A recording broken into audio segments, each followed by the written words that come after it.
जय हिंद। मेरा नाम है चेतन कुमार। आप देखना शुरू कर चुके हैं साध्य पीएससी एकेडमी।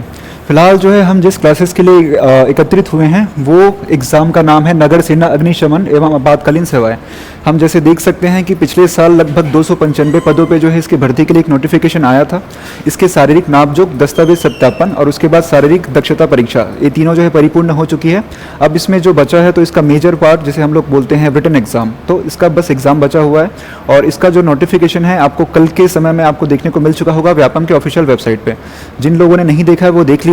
और ये एग्जाम कौन दिला सकते हैं, तो जितने भी ऐसे स्टूडेंट्स हैं जिन्होंने शारीरिक दक्षता परीक्षा पास किया होगा वो सभी के सभी जो है इस एग्जाम को दिला सकते हैं। ठीक है, तो अभी तक आप लोगों ने ये चेक कर लिया होगा कि आपका जो नाम है उस शॉर्ट लिस्ट में आया है कि नहीं आया है।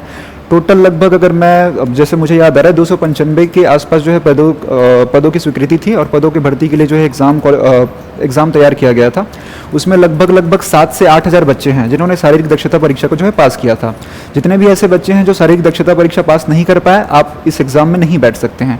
केवल वही लोग बैठ सकते हैं जिन्होंने शारीरिक दक्षता परीक्षा जो है पास किया था। और अगर कैटेगरी की भी अगर मैं बात करूँ तो इसमें जो है जैसे मोस्टली सारे एग्जाम में होता है कि 3 कैटेगरी होता है। ST, माफ़ कीजिएगा कलर चेंज कर देता हूँ,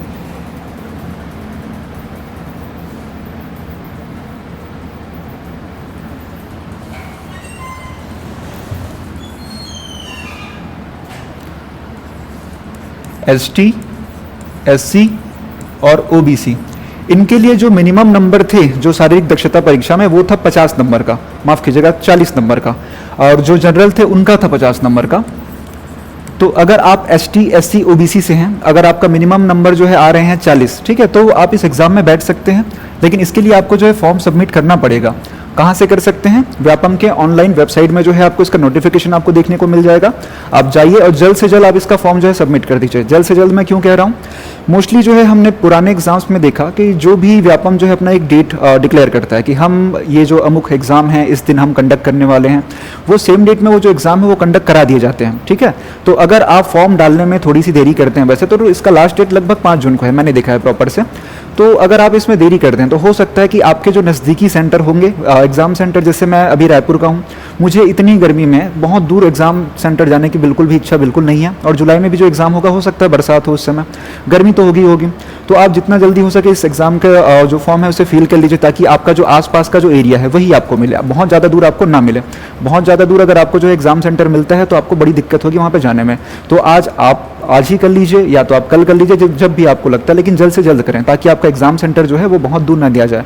इससे पहले जैसे एग्ज़ाम हुआ था मंडी उप निरीक्षक का, तो मेरे एक दो दोस्त थे, उन्होंने जो है एग्ज़ाम मतलब वो शायद मेंस के लिए तैयारी कर रहे थे, अब पता नहीं जो भी कारण था, उन्होंने जो एग्ज़ाम फॉर्म है बहुत देर में उन्होंने फिल किया था। तो उन लोगों को जो है यहाँ रायपुर से किसी को दुर्ग भिलाई मिल गया था, यहाँ से लगभग 40-45 किलोमीटर दूर या उससे भी ज़्यादा दूर। तो ऐसा आप लोगों के साथ दिक्कत ना हो, आप लोग जो है एग्ज़ाम फॉर्म जल्दी से जल्दी डाल लीजिए। ठीक है, ST, SC, OBC का जो है मिनिमम नंबर था 40 का और जो जनरल थे उनका जो मिनिमम नंबर है वो 50 का था। अगर आप इन तीनों कैटेगरी में आते हैं, अगर आपका 40 है उससे ज़्यादा है, आप अगर क्वालिफाइड हैं तो आप इस एग्ज़ाम को दे सकते हैं। अगर आप जनरल हैं, आपका 50 है उससे ज़्यादा है, अगर आप क्वालिफाइड हैं तो आप ये एग्ज़ाम दे सकते हैं। प्रॉपर तरीके से आप इस एग्ज़ाम को दीजिए। और मैं सबसे पहले आज की क्लासेस में जो है मैं सिलेबस कंप्लीट कराऊंगा, सिलेबस मैं आपको समझा दूंगा, क्योंकि किसी भी एग्ज़ाम को दिलाने से पहले, किसी भी एग्ज़ाम को जो है हमें वहाँ पर अपीयर होने से पहले हमें उसकी प्रॉपर एक रणनीति तैयार करनी पड़ती ही है। क्योंकि बिना रणनीति के आप एग्ज़ाम को जो है आप बैठ तो सकते हो लेकिन आप अच्छे से परफॉर्म नहीं कर पाओगे। जैसे एग्जाम्पल पे हम लोग जो है पढ़ते हैं इतिहास में, भारतीय इतिहास का जो मध्यकालीन भारत है, वहाँ पे बाबर आया था पानीपत के युद्ध में। तो युद्ध करने से पहले उसने प्रॉपर से एक रणनीति बनाई थी कि हाँ पानीपत में युद्ध होने वाला है, मुझे तुलगमा पद्धति का इस्तेमाल करना पड़ेगा। उसके साथ ही साथ उसने जो है पानीपत में जा करके निरीक्षण भी किया था कि हाँ मैं प्रॉपर से निरीक्षण कर लेता हूँ क्योंकि मुझे इसमें एक निर्णायक युद्ध लड़ना है। क्योंकि अगर बाबर वो युद्ध नहीं जीतता वो कहीं का नहीं रहता। और उसी का बेटा था हुमायूं, उसकी अगर हम युद्ध नीति देखेंगे तो ऐसा कुछ नहीं था, जैसे भी हो वैसा युद्ध करना था उसको। इसीलिए उसने पहले चौसा का युद्ध, फिर बेलग्राम का युद्ध हुआ था, उसके बाद उसे भारत से ही निष्कासित कर दिया गया था। ठीक है, आपको याद होगा कि प्रवासी जीवन उसने काटा था, फिर बहुत सालों के बाद फिर से वो आया था। तो ऐसा आपको गलती नहीं करना है, आपको प्रॉपर से इसकी एक रणनीति बना लेनी है। किसी भी एग्जाम में बैठने से पहले आपको उसका सिलेबस प्रॉपर से पता होना चाहिए कि इसमें क्या क्या आते हैं, क्या क्या नहीं आते हैं। और दूसरा, आपको सबसे इंपॉर्टेंट जो है अति ज्ञान और अल्प ज्ञान, दोनों से आपको बचना है। अल्प ज्ञान, आधा ज्ञान, वो आपके लिए नुकसानदायक होगा ही होगा। अति ज्ञान मतलब कुछ ज़्यादा ही पढ़ लेना, वो आपके लिए ज़्यादा नुकसानदायक होगा। उतना ही पढ़ो जिससे आपको आपकी नौकरी मिल सके, उससे ज़्यादा आपको नहीं पढ़ना है। ठीक है, और दूसरा, बहुत सारे मैंने जो है ऐसे बहुत सारे ऐसे मैंने वो देखे हुए हैं, कोचिंग सेंटर देखे हुए हैं जो सिलेबस के कुछ ज़्यादा ही पढ़ा देते हैं। जैसे कुछ समय पहले जो है लगभग 200 या 250 पदों के आसपास जो है आबकारी आरक्षक का जो एग्ज़ाम है वो निकला हुआ था। तो आबकारी आरक्षक के एग्ज़ाम के लिए जो है उसमें मेंशन था कि कोई भी आबकारी का अधिनियम उसमें आएगा, ऐसा कुछ मेंशन नहीं था उसमें प्रॉपर से, लेकिन फिर भी बहुत सारे फैकल्टीज़ ने वो अधिनियम पढ़ा दिए थे। तो ये बड़ी दिक्कत की बात हो जाती है कि आपको एक्स्ट्रा सिलेबस पढ़ा दिया जाता है, ठीक है। तो आपको प्रॉपर से व्यापम अपना सिलेबस और एग्जाम कैलेंडर प्रॉपर से फॉलो कर रहा है। जिस दिन वो एग्जाम डेट बता रहा है उस दिन आपका एग्जाम कंडक्ट भी कर रहा है, अपने सिलेबस के अनुसार ही वो हो रहा है। हो सकता है एक आध क्वेश्चन ऐसे होंगे जो बाहर से आएंगे, ऐसा कुछ नहीं है। अगर ऐसा होता भी है तो आपसे नहीं बनेगा, किसी से नहीं बनेगा, ऐसा समझ के चलना आप लोग प्रॉपर तरीके से, ठीक है। तो सिलेबस आज हम उसका डिस्कशन करेंगे, उसके साथ साथ जो है हम प्रॉपर से आज से इसकी क्लासेस चालू कर देंगे। और पूरा सिलेबस जो है मैं नहीं कंप्लीट कराऊंगा, पूरा सिलेबस जो है आप अगर देखना चाहते हैं तो साध्य पीएससी एकेडमी के यूट्यूब प्लेलिस्ट में आप जाकर के देख सकते हैं, या तो आप चाहते हैं तो साध्य पीएससी एकेडमी के जो है ऑनलाइन जो एप्लीकेशन है वहाँ पे आप लोग इसको देख सकते हैं, ठीक है। या तो आप हमारे जो है जो कॉन्टैक्ट नंबर है वहाँ पे आप कॉल कर सकते हैं, क्योंकि बाकी अगर हम देखेंगे तो 100 नंबर का एग्जाम है, उसका 75% जो है टोटल व्यापम के प्रीवियस जैसे भी सिलेबस चलता आ रहा है वही है। तो वो तो प्रॉपर से तैयारी सारे स्टूडेंट्स कर ही रहे थे, सारी फैकल्टीज करा रही हैं। बस यहाँ पे जो है ना मैं आपके जो एक्स्ट्रा एक सिलेबस इसमें ऐड किया गया है दिखा देता हूँ आपको। पहले ये मैं मिटा देता हूँ।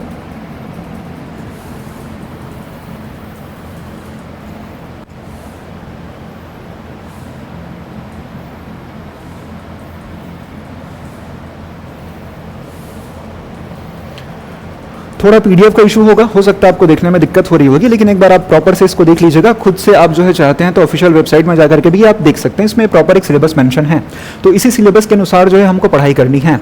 इस सिलेबस में बाकी सारी चीज़ें आपको जो है यूट्यूब में मिल जाएगा। देखिए यहाँ पे जो इसका शॉर्ट है वो सबसे पहला एग्जाम कौन कौन दे सकते हैं, तो नगर सेना अग्निशमन एवं आपातकालीन सेवाओं में अभी जो हाल ही में जिन लोगों ने शारीरिक दक्षता परीक्षा निकाला है उनका एक शॉर्ट लिस्ट आ चुका है 8,000 बच्चों का। आप उसमें अपना पहले नाम देख लीजिए, आपका रोल नंबर, आपका नाम, बाकी सारी चीज़ें मैच हो रही हैं, आपका ही नाम है ना वहाँ पे प्रॉपर से, तो आप उसका पहले देख लीजिए, फिर उसका फॉर्म डाल दीजिए। फिर आपका जो एग्ज़ाम होगा वो कंडक्ट कराया जाएगा 19 जुलाई को, ठीक है। सबसे पहले एग्ज़ाम कौन कौन दे सकते हैं, तो जिन जिन लोगों ने वाहन चालक कम operator, fireman, store keeper, mechanic एवं वॉशरूम ऑपरेटर, जितने भी ऐसे लोग हैं जिन्होंने इनके लिए फॉर्म अप्लाई किया था वो इस एग्जाम को जो है दिला सकते हैं। उसके साथ ही साथ अगर हम देखेंगे शैक्षणिक योग्यता 12वीं पास हो तो उस समय का था, आपका दस्तावेज सत्यापन हो चुका है, आपको इन सारी चीज़ों की चिंता नहीं करनी है। बस आपको ये इंपॉर्टेंट है देखना कि क्या आप इसी कैटेगरी में आते हो। मोस्टली सारे बच्चे होंगे 119 पद फायरमैन वाले, ठीक है, तो वो तो होंगे ही होंगे। बाकी सब इसमें कुछ कुछ जो लोग हैं जिन्होंने कुछ अलग क्वालिफिकेशन किया था वो लोग इसमें हैं।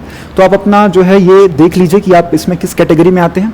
अगर आते हैं तो आपका एग्जाम 19 तारीख को होगा, ठीक है। सिलेबस अगर हम देखें तो सबसे पहले जो परीक्षा योजना देख लीजिए, प्रश्नों की संख्या है 100 प्रश्न, मतलब आपको मिलेंगे टोटल 100 नंबर, ठीक है। उस 100 नंबर में से 75 नंबर ऐसे हैं जो प्रीवियस व्यापम का अपना पैटर्न चलता है प्रॉपर से वही पैटर्न में है, लेकिन बाकी जो 25 हैं जो हम देख सकते हैं अग्निशमन एवं अग्नि के संबंध में, ये है आपका 25 नंबर का। इसका मतलब ये होगा आपके लिए एक निर्णायक विषय। निर्णायक क्यों कह रहा हूँ, बाकी जो 75 हैं वो सब बच्चों की रेडी होते ही हैं, ठीक है। अब अगर कोई 2-3 साल से अगर कर रहा है तो उसका तो रेडी होगा ही होगा वो, लेकिन ये सबका रेडी नहीं था। ये जो है एक नया सिलेबस है, इसको आपको नए तरीके से पढ़ना पड़ेगा, ठीक है। इसके लिए जैसे मैं कोई भी सब्जेक्ट जब मैं पढ़ाता हूँ तो मैं सबसे पहले कोई ना कोई एक बुक बता देता हूँ कि आप इस बुक से आप पढ़ सकते हैं प्रॉपर तरीके से, ये आपके लिए बुक है करके। लेकिन ये सिलेबस उतना बड़ा भी नहीं है कि इसको कोई अलग से बुक से आपको पढ़ना पड़े, क्योंकि बुक आप अगर बाजार में ढूंढने जाओगे नहीं मिलेगा।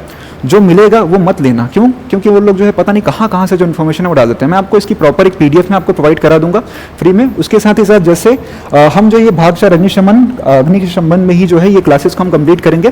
कंप्लीट करने के बाद मैं इसी यूट्यूब के चैनल में फ्री में आप लोगों को जो है इसका जो प्रॉपर एक मॉक टेस्ट होगा वो मैं कंप्लीट करा दूंगा। उसके साथ ही साथ मॉक टेस्ट के साथ ही साथ जैसे पूरा कंप्लीट हो जाएगा, पूरा कंप्लीट होने के पश्चात जो है हम इसके जो है पूरा 100 नंबर का क्वेश्चन मैं जो है प्रॉपर बनाऊंगा। वैसे 100 नंबर का क्वेश्चन वो नाम मात्र का होगा, उसमें लगभग 200 से 300 प्रश्न होंगे। उसमें कैसे व्यापम अपना पैटर्न नया नया फॉलो करना चालू किया उसने, एक क्वेश्चन में 3-4 क्वेश्चन ऐड कर देता है, कूट वाले प्रश्न होते हैं, कथन कारण वाले क्वेश्चन होते हैं, उसमें भी 2 क्वेश्चन ऐड कर देता है। तो वैसे ही करके हम जो है टोटल 100 क्वेश्चन करेंगे, ठीक है। तो ये आपकी तैयारी प्रॉपर तरीके से इससे हो जाएगी। और जितने भी ऐसे स्टूडेंट हैं अगर उन्होंने अपना सिलेबस कंप्लीट नहीं किया है तो यथासंभव जल्दी से जल्दी सिलेबस कंप्लीट करें। और सिलेबस कंप्लीट करने के बाद आज से आपको रोज चालू कर देना है रोज के रोज मॉक टेस्ट देने की। अगर आप जो है फायरमैन में अपनी नौकरी अगर आप पक्की चाहते हैं तो आप प्रॉपर से रोज के रोज जो है आप मॉक टेस्ट देते रहिए। कहाँ से देना है मैं अभी आपको बता दूंगा। सबसे पहले जो है इस एग्जाम का सिलेबस हम देखने से पहले जो मेंशन किया है व्यापम ने अच्छे तरीके से देख लेना। परीक्षा में ऋणात्मक मूल्यांकन नहीं रहेगा। इसका मतलब जो हम लोग बोलते हैं माइनस मार्किंग, ऋणात्मक मूल्यांकन, वो बिल्कुल इसमें नहीं है। मतलब आप इस बात को जो है सुनिश्चित कर लें कि आप 100 में से 100 क्वेश्चन ही अटेम्प्ट करके आने हैं, आपको उसमें से कोई क्वेश्चन छोड़ना ही नहीं है। क्यों? माइनस मार्किंग तो है ही नहीं जी। और दूसरा सबसे इंपॉर्टेंट, ये थोड़ा सा कठिन हो जाता है। क्यों कठिन होता है? क्योंकि बहुत सारे लोगों के तुक्के बहुत अच्छे लग जाते हैं, ठीक है, तो घबराना नहीं है उससे। कुछ कुछ होंगे जो तुक्के लगा करके लग जाएंगे, लेकिन बाकी आपकी तैयारी, आपकी मेहनत, आपकी तैयारी आपके साथ देगी। उसके बाद है सामान्य ज्ञान। सामान्य ज्ञान में आप प्रॉपर देख सकते हैं कि छत्तीसगढ़ का सामान्य ज्ञान है। आपको भारत का सामान्य ज्ञान पढ़ना चाहते हो पढ़ो, लेकिन इस एग्जाम में नहीं आने वाला है वो, ठीक है। आपको इस एग्जाम के लिए केवल प्रिपेयर करना है छत्तीसगढ़ का सामान्य ज्ञान, जिसमें छत्तीसगढ़ का इतिहास, भूगोल, राजनीतिक व्यवस्था, अर्थव्यवस्था, लोक परंपरा, लोक कला, संस्कृति है, महत्वपूर्ण व्यक्तित्व है। सबसे इंपॉर्टेंट अभी ये होगा, क्योंकि हाल ही में हमने देखा कि कुछ कुछ ऐसे महत्वपूर्ण व्यक्ति हैं छत्तीसगढ़ के, कुछ लेखक हैं जिनका निधन हुआ है, तो उनके बारे में आपको पढ़ना होगा। मैं टेस्ट सीरीज में वो लेकर के आ जाऊँगा। उसके साथ ही साथ जो है जनजाति, छत्तीसगढ़ की भाषा, सबसे इंपॉर्टेंट। ये ऐसी चीज़ें होती है, भाषा, छत्तीसगढ़ की भाषा में जो है ना कभी कभार ऐसे कुछ वर्ड आ जाते हैं कि हम खुद रोज, मैं सुबह से शाम तक छत्तीसगढ़ी बोलता ही हूँ, लेकिन कभी कभार ऐसा होता है कि मुझे ही नहीं समझ आता कि कौन सी भाषा है, ठीक है। तो इसको आपको व्यापक तरीके से आपको तैयार करना होगा। और छत्तीसगढ़ की समसामयिक घटनाएं, यहाँ पे होगा एक थोड़ा सा चेंजिंग, क्योंकि यहाँ पे समसामयिक घटनाएं जो है छत्तीसगढ़ की तो हैं ही हैं, उसके साथ ही साथ आपको राष्ट्रीय समसामयिक घटनाएं हैं। तो अगर हम जो है पूरे भारत के हिसाब से अगर हम देखेंगे तो यहाँ पे समसामयिक घटनाएं भी हैं, तो आपको करंट अफेयर, नेशनल भी और स्टेट भी, दोनों आपको कंप्लीट करने हैं। फिर बुद्धि क्षमता विश्लेषण, रीजनिंग है। सारे स्टूडेंट्स जो है कभी ना कभी तो करते ही होंगे रीजनिंग। मैं ये बोलता हूँ दिन के 50 क्वेश्चन रीजनिंग के करना, आपके जो इसमें 25 है ना, उस 25 से 25 भी आप इसमें ला सकते हो। फिर आता है अंक गणित। हाँ, इसमें 15 नंबर है। ये 15 नंबर में से आपको पूरा टारगेट करके रखना है कि हम कोशिश करेंगे पूरा 15 में से 15 है, हो सके इसमें 14 आ जाए वो चलेगा, लेकिन कोशिश करना है कि 15 में से 15 आ जाए, क्योंकि इसमें उतने बड़े बड़े जो है मैथ्स के टर्म्स नहीं है इसमें, ठीक है। इसमें जो नॉर्मल उस तरीके से हैं जो आप ऑप्शन को देख करके जो उत्तर लगाते हो, वैसे क्वेश्चन इसमें आ सकते हैं। और कांस्टेबल लेवल के एग्जाम में जो है हमने देखा है कि मैथ्स जो है कुछ ज़्यादा ही लेवल का नहीं होता। अगर ज़्यादा लेवल का होगा भी तो सबसे नहीं बनेगा, ऐसा मान लेना। हाँ, ये आता है निर्णायक विषय 25 नंबर का। क्यों? 75 नंबर का तो बाकी सबका रेडी होता है, ये आप लोग नया रेडी आप लोगों ने किया होगा या फिर आप करने वाले होंगे, ठीक है। तो इसको प्रॉपर से आप लोग करना, लगभग 4 दिन के क्लासेस में आप इसको बहुत अच्छे से बना लोगे।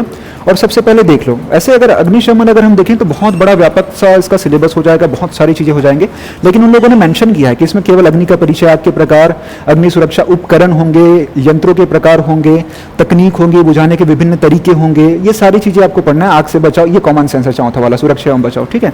कॉमन सेंस कैसा? सपोज करते हैं, भगवान न करे ऐसा कभी हो, कि आप किसी बिल्डिंग में हो, वहाँ पे अगर अचानक से आग लग जाए, तो कॉमन सेंस वाले क्वेश्चन आपसे पूछे जाएंगे कि अगर ऐसा स्थिति होती है, वहाँ पे आग लग जाती है, तो आप किस तरीके से निकाल लेंगे। क्या आप लिफ्ट का इस्तेमाल कर सकते हैं? ऑप्शन में होगा नहीं करेंगे। क्यों? आग लगी हुई है भाई, लिफ्ट में गए वहीं पे उसन जाओगे आलू की तरह। उसके बाद दूसरा तरीका क्या हो सकता है कि हमें जो है डायरेक्ट छत से नीचे कूद जाना है, आग से तो बच जाओगे छत से कूद करके, लेकिन कूदने के बाद जो चोट लगेगी या फिर जो होगा वो थोड़ी ना बच पाओगे। तो ये भी स्मार्ट तरीका नहीं है। आग से बच सकते हो, लेकिन अपने आप को बचा पाओगे क्या? नहीं।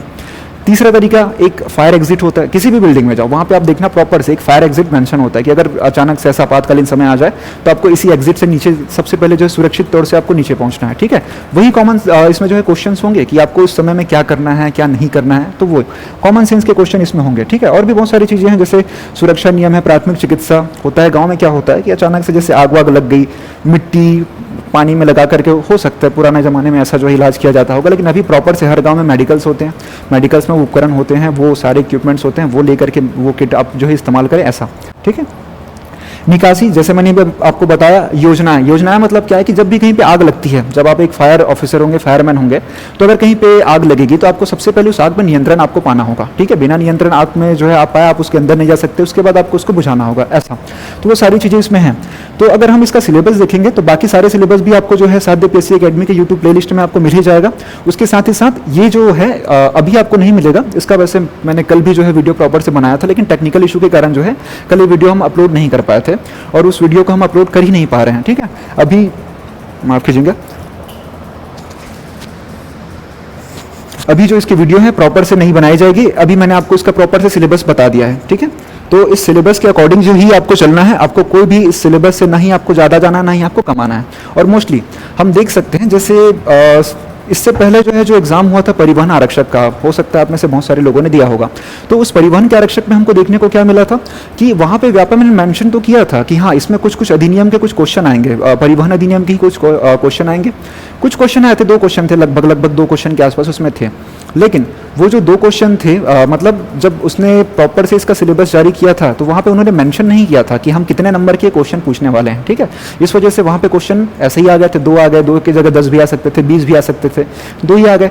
लेकिन यहाँ पे मेंशन है कि ये 25 नंबर का है, 25 नंबर का मतलब 25 क्वेश्चन आएंगे, निर्णायक होगा आपका। और अगर आप ये 4 दिन की क्लासेस प्रॉपर करते हो, आपके 25 से 25 आ सकते हैं, ठीक है। इस 4 दिन की क्लासेस में क्या होगी, आज मैं आपको सिलेबस बता दूंगा और इसका भाग 1 जो टाइप्स ऑफ फायर है, सारी चीज़ें मैं आपको बता दूंगा। उसके दूसरे दिन जो है आग बुझाने का एक जो है सुचारू तरीका होता है। आग बुझाने का सुचारू तरीका का मतलब क्या है कि पानी डालोगे आग बुझ जाएगा, लेकिन क्या पानी हर जगह काम आएगी? नहीं होता है ऐसा, ठीक है। पानी के अलग अलग तरीके होते हैं, वो सारी चीज़ें, ठीक है। पानी डालने के जो जगह होते हैं अलग अलग तरीके हैं, आग बुझाने के तरीके अलग अलग होते हैं। फायर एक्सटिंग्विशर क्या होता है, किस तरीके से काम करता है, कौन कौन से ऐसे उपकरण हैं जिसको हमारे दफ्तर में, हमारे ऑफिस में, किसी सरकारी जगह पे हमें रखना होता है। जैसे मैं अभी वर्तमान में खड़ा हूँ अपनपुर में, यहाँ से लगभग 200 मीटर हम आगे जाते हैं तो वहाँ पे एक रेलवे स्टेशन है जहाँ पे मेमो ट्रेन चलती है प्रॉपर से रायपुर के लिए। मैं गया था एक दिन रायपुर, मस्त। वहाँ पे मैंने देखा कि एक छोटा सा ऐसे एक जो टपरी जैसा एक बना हुआ था, वहाँ पे जो है ना बाल्टियाँ थी, वही फायर वाली जो बाल्टियाँ होती है, बहुत इंपॉर्टेंट होती है, पेट्रोल टंकी में भी होनी चाहिए, ऐसे जगहों पर होनी चाहिए जो कि सरकारी दफ्तर है, जो सार्वजनिक जगह है जहाँ पे आग लगने का खतरा हो सकता है, उस जगह पर होनी चाहिए, ठीक है। तो प्रॉपर से जो है एक ऐसा हैंडल की तरह होता है, उसके ऊपर एक टपरा होता है, उसके नीचे 4 बाल्टियाँ हो सकती है, 5 हो सकती है, ठीक है। तो उस बाल्टियों में जो प्रॉपर से 2 बाल्टियों में रेत थी, 2 बाल्टियों में पानी थी। मुझे लगा यार बहुत अच्छी बात है कि यहाँ पे जो है फायर की इतनी अच्छे तरीके से लोग ध्यान दे रहे हैं। बस मैं थोड़े से पास गया, मैंने ऐसे देखा झांक करके, तो जो हमारे लोगों का सिविक सेंस है, उनको क्या लगता है कि वो जो रेत का जो बाल्टी है उसमें उन लोगों ने पान मसाला खा करके थूक दिया था। अब बताओ कितनी गंदी बात है ये, है? ऐसा नहीं है कि सरकार ही जो है हमारे लिए कुछ काम करे, हमारी भी जिम्मेदारी बनती है हमारे शासन प्रशासन के लिए कुछ काम करने का, हमारे पास भी वो सिविक सेंस होना चाहिए। और मैं बिल्कुल इस बात को जो है समझता हूँ कि आप सभी शिक्षित सभ्य नागरिक हैं, शिक्षित आप जो है स्टूडेंट ऐसा काम नहीं करेंगे, ठीक है। तो मैंने देखा बड़ा अजीब था कि उस रेत के बाल्टी में भी लोगों ने पान मसाला खा दिया था और थूक दिया था, और उसके साथ ही साथ जो साइड में जो पानी वाला बाल्टी था उसको भी उन लोगों ने लाल लाल कर दिया था पूरा। तो ऐसा हमको नहीं करना है। कड़ी शब्दों में हम ऐसे तथ्यों की जो है निंदा करते हैं और हमें ऐसा नहीं करना है। हमें प्रॉपर से जो है इन सारे उपकरणों को समझना है और उसका उपयोग समझना है, दुरुपयोग नहीं समझना है, ठीक है। उसके साथ साथ जो उपकरण होंगे, ठीक है, उपकरण में क्या क्या है, एक तो अग्निशामक यंत्र है जो आपके आसपास जो आपको देखने को मिलेगा वही वाले यंत्र होंगे, एकदम आपको उसमें डीप में नहीं जाना है, ठीक है। दूसरा जो है इसमें जैसे और भी कुछ चीज़ें हैं जैसे नोजल, फोम इत्यादि का उपयोग। नोजल क्या होता है, मोस्टली जितने भी बच्चे हैं जो फायरमैन कांस्टेबल जैसे तैयारी कर रहे होते हैं वो सभी एक गांव के बच्चे होते हैं जो खेती बाड़ी में या तो खुद संलग्न हैं, या आपके माता पिता संलग्न होते हैं, या आपके परिवारजन के कोई ना कोई तो संलग्न होते हैं। अगर खुद संलग्न होंगे तो आप लोगों ने देखा होगा कि जब आप दवाई डालने जाते हो खेतों में तो एक स्पीयर होता है। वैसे तो पहले 2 प्रकार के स्पीयर आते थे, एक हाथ से ऐसे उठने वाला, एक पैर से, अभी तो बहुत सारे आ गए, इलेक्ट्रिकल आ गए और उसके साथ ही साथ जो है पेट्रोल डीजल वाले भी आ गए। तो पहले जैसे मैं जब जाता था, अभी भी जाता हूँ कभी तो उसमें देखना जो स्पीयर का जो उसका सिरा होता है उसमें होता है एक नोजल। उस नोजल को जैसे जैसे हम घुमाते हैं वैसे वैसे स्प्रे करने का तरीका बदल जाता है, ठीक है। एक तरीके से घुमाया, एक ऐसे फव्वारे की तरह फेंकता है, ठीक है। वो जब हमें जो है बालों में जब दवाई डालनी होती है तो हम यूज़ करते हैं, अलग अलग यूज़ हैं सबके। एक होता है जो एक लंबी पिचकारी डालता है, जब हमको तने में डालना होता है ना तब हम उसका इस्तेमाल करते हैं। एक जब हमको बहुत दूर फेंकना होता है तब इस्तेमाल करते हैं। ऐसे उसके अलग अलग प्रकार होते हैं। तो वैसे ही जो पाइप होता है उसको हम लोग बोलते हैं फायर हॉसेस, उसके ऊपर भी जो एक नोजल लगा होता है। आग अगर करीब में लगी है तो स्प्रे का इस्तेमाल कर सकते हैं, बहुत दूर है तो क्या करेंगे, उसको जो है एक ऐसा नोजल तैयार करेंगे जो पानी को बहुत दूर फेंके, ऐसा। तो वही है नोजल, इन सबकी जानकारी हमको जो है लेनी है।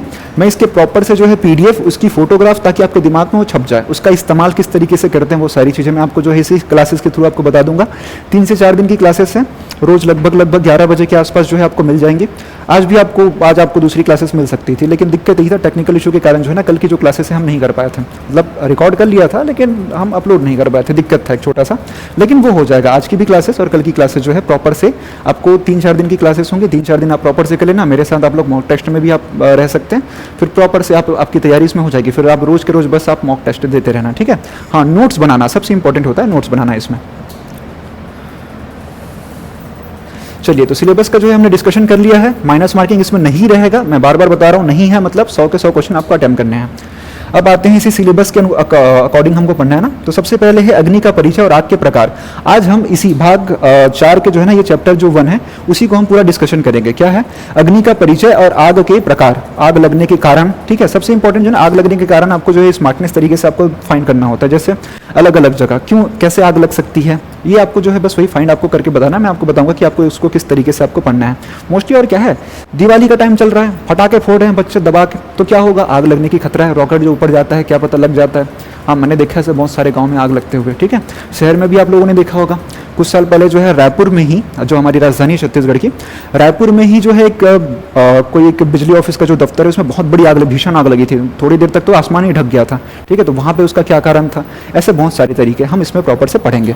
अग्नि का परिचय और आग के प्रकार, यहाँ से आज हम स्टार्ट करते हैं। भाग 4 का ये चैप्टर नंबर जो 1 है ये आज हम कंप्लीट कर देंगे। बाकी ये 4 दिन में या 3 दिन में ही कंप्लीट हो जाएगा। तो सबसे पहले जो है मैं अग्नि का परिचय मैं लिख देता हूँ।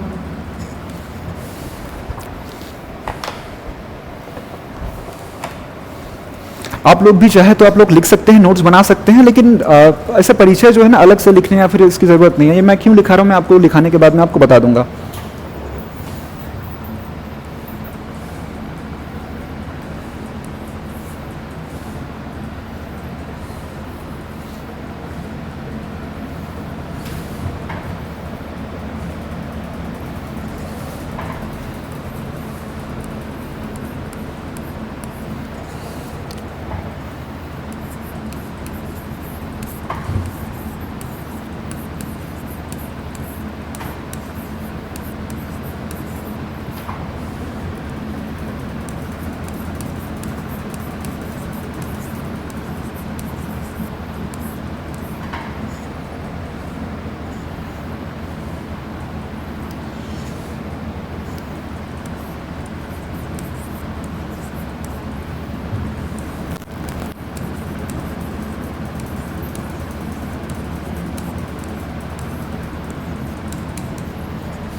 हाँ, मैं लिख रहा हूँ, थोड़ा समय लग रहा है। आप वीडियो को जो है 1.5x में कर सकते हैं, 2x में कर सकते हैं, ठीक है। जैसे लिखूंगा मैं आपको बताऊंगा कि मैं प्रॉपर से इसको लिख क्यों रहा हूँ। मैं ऐसा बोल करके भी बता सकता था, लेकिन एक कारण है लिखने का, ठीक है। तो आप इस वीडियो को जो है ना 1.5x में कर लो, थोड़ा सा स्किप कर लो, चलेगा।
क्या दिक्कत हो गया इसको?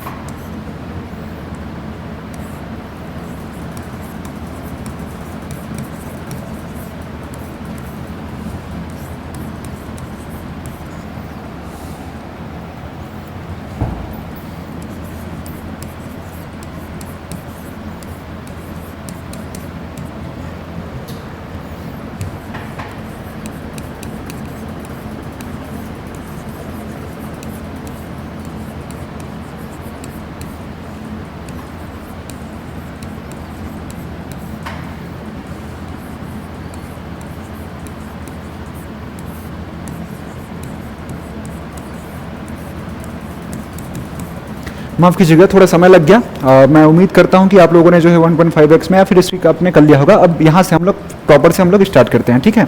ये आग का परिचय है। आग का वैसे बहुत बड़ा व्यापक परिचय होता है, लेकिन फिलहाल जो है हम एक छोटे से परिचय से हम जो है समझ सकते हैं कि वो क्या बताना चाहता है।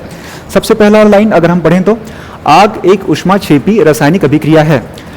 ऊष्माक्षेपी और ऊष्माशोषी ये दोनों में डिफरेंस होता है, जमीन आसमान का फर्क होता है, ठीक है। ऊष्माक्षेपी मतलब क्या है, जो ऊष्मा उत्पन्न करता है, ऊष्मा आपको प्रदान करता है। मोस्टली आप लोगों ने जो है ठंड में ऐसा किया होगा कि आग जलाया, फिर उसमें मस्त ऐसे हाथ आपने सेके गरम गरम, रात को बड़ा मजा आता है ये करने में, ठीक है। तो उसका मतलब क्या, उसमें ऊष्मा निकल रहा है और आपको जो है ऊष्मा की ही जरूरत है, ताप की ही आपको जरूरत थी ठंड में, तो आपने किया, तो वो क्या है, एक ऊष्माक्षेपी है।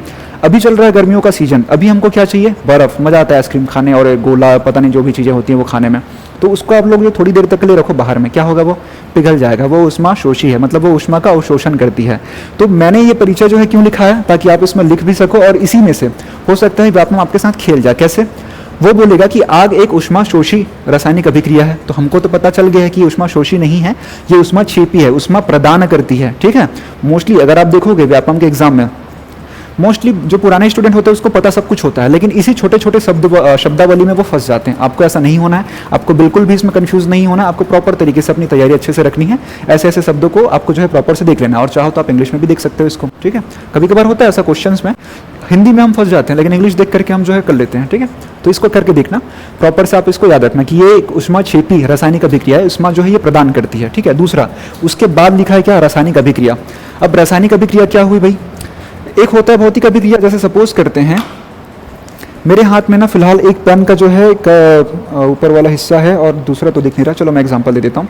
जैसे सपोज करो आपने जो है ना एक बाल्टी में कुछ रखा, टमाटर रख दिया, प्याज रख दिया, काट के नहीं रखना है। ठीक है, ऐसा ही सीधा सीधा उसको रख देना, जिसको छत्तीसगढ़ी में क्या बोलते हैं, सौघे सौघे रख दो उसको। ठीक है, फिर उसको जो है ना प्रॉपर सा बर्तन को हिला दो, वापस निकाल दो, आपको प्याज अलग दिखेगा, आलू अलग दिखेगा, टमाटर अलग दिखेगा। आप उसको यथास्थान वापस से रख सकते हो, प्याज को उसकी जगह में वापस से रख सकते हो, आलू को भी रख सकते हो और उसके साथ साथ टमाटर को भी रख सकते हो, सबको अलग अलग आप रख सकते हो। भौतिक अभिक्रिया है, अब इसको आप जो है जिस स्थिति में ये पहले था उस स्थिति में आप इसको वापस से ले आ सकते हो। लेकिन रासायनिक अभिक्रिया में क्या होता है कि रासायनिक अभिक्रिया में एक बार अगर अभिक्रिया हो गई तो आप उसे वापस से उस स्थिति में आप उसे नहीं ला सकते। जैसे एग्जाम्पल के लिए अंडा लिया मस्त से, उसको तोड़ने के बाद उसको डाला किसमें, कटोरी में, उसमें नमक डाला, प्याज डाला, जो भी आप डालना चाहते हैं डाल दिया, उसको अच्छे से जो है हिलाया, फिर उसके बाद जो है उसको बना दिया एक ऑमलेट।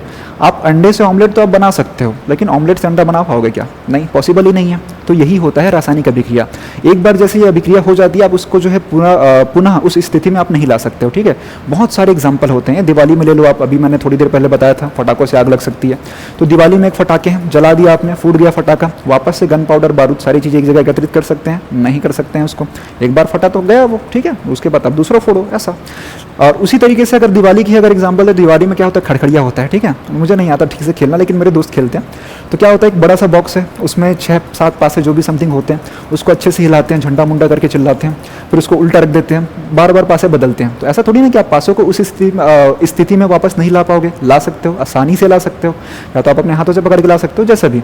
लेकिन भौतिक अभिक्रिया वापस से दोहराई जा सकती है, रासायनिक अभिक्रिया एक बार हुई तो नहीं की जा सकती। उसी तरीके से ये कहना चाहता है कि आग एक ऊष्माक्षेपी मतलब ऊष्मा उत्पन्न करने वाला जो है, माफ करेंगे एक मिनट, आग जो है ऊष्माक्षेपी रासायनिक अभिक्रिया है, और उसके साथ साथ जो है, कहाँ पे तो था भाई मैं, हाँ, ऊष्माक्षेपी रासायनिक अभिक्रिया है, ऊष्मा उत्पन्न करने वाली एक रासायनिक अभिक्रिया है जो कि एक बार जैसे हो जाती है, अगर कहीं पे आग लगी तो क्या आप उस आग को जो है वापस से ठीक कर सकते हो, ऐसा पॉसिबल नहीं है। एक बार जैसे आग लग गई वो लग गई। एक मिनट ना, मुझे कॉल आ रहा है, माफ कीजिएगा।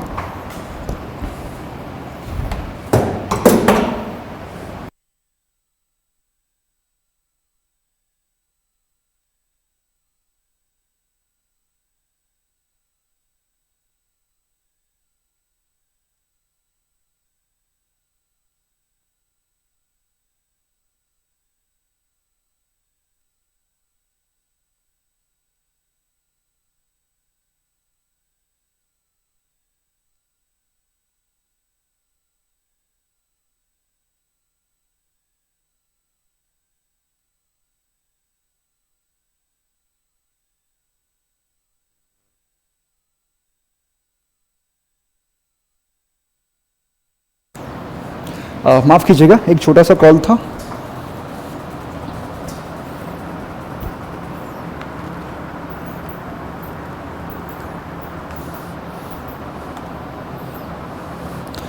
ठीक है भाई, तो हम लोग यहाँ पे आते हैं। आग एक ऊष्माक्षेपी रासायनिक अभिक्रिया है। ऊष्माक्षेपी मतलब ऊष्मा उत्पन्न करने वाली, रासायनिक मतलब एक बार जब हो गई उसको आप वापस से परिवर्तित नहीं कर सकते हैं। किसी कपड़े को आपने जलते हुए देखा होगा, लकड़ी को जलते हुए देखा होगा, लकड़ी जला, कोयला बन गया, कोयला मतलब वो राख वाला, कोयला बनने के बाद वापस से आप उसे लकड़ी बना सकते हो, नहीं बना सकते हो। तो ये एक रासायनिक अभिक्रिया है। तो पीएससी इसी को भी आपको घुमा सकता है कि क्या एक भौतिक अभिक्रिया है, क्या एक रासायनिक अभिक्रिया नहीं है, सबसे इंपॉर्टेंट ऐसा ही कुछ क्वेश्चन पूछ सकता है। तो इसको आपको प्रॉपर से जो है ना शब्दशः याद रखना है कि ये एक रासायनिक अभिक्रिया है। यह अभिक्रिया तब बनती है जब ऑक्सीजन की उपस्थिति में, वहाँ जहाँ पे भी आग लगती है ना वहाँ पे कंपलसरी है कि ऑक्सीजन चाहिए ही चाहिए, बिना ऑक्सीजन की आग नहीं लग सकती है, ठीक है। तो प्रॉपर से वहाँ पे ऑक्सीजन चाहिए ही चाहिए।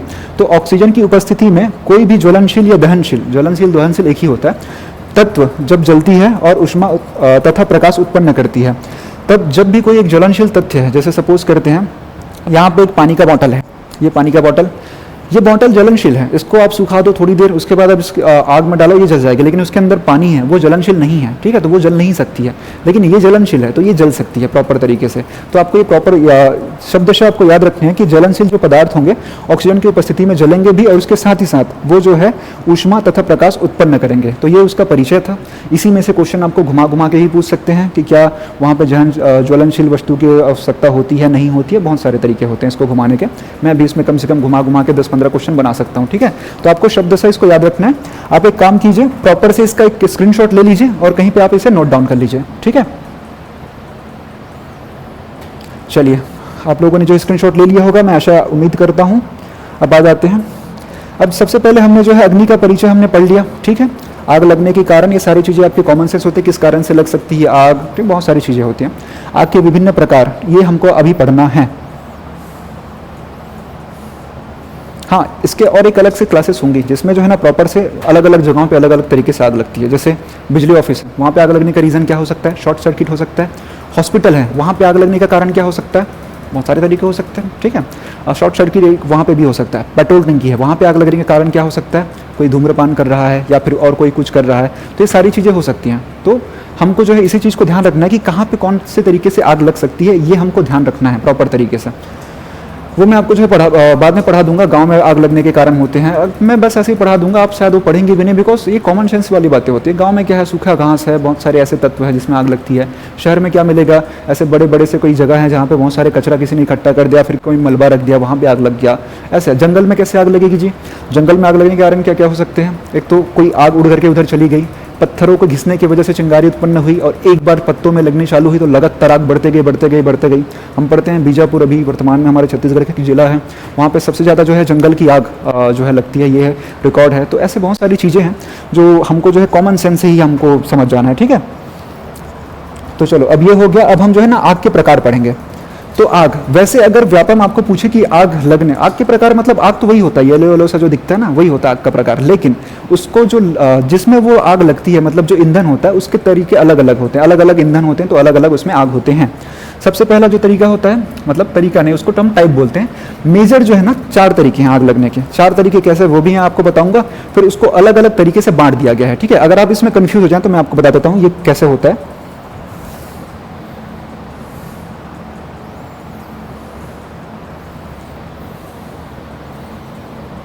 देखो यहाँ पे क्या लिखा है, सामान्य ज्ञान। अब उस सामान्य ज्ञान के अंतर्गत जो है अलग अलग तरीके से बांट दिया गया है।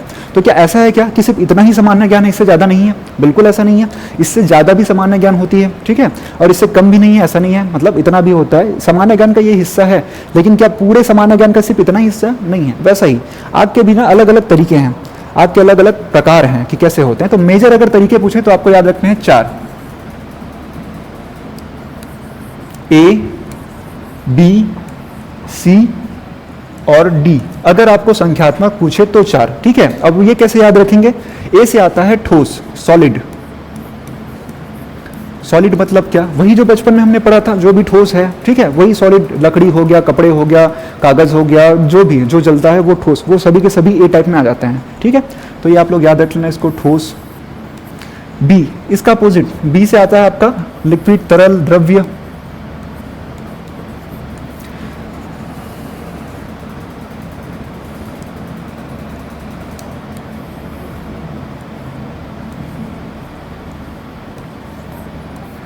द्रव्य। उसके बाद आता है सी। सी से आपको जो है याद रखना है गैस।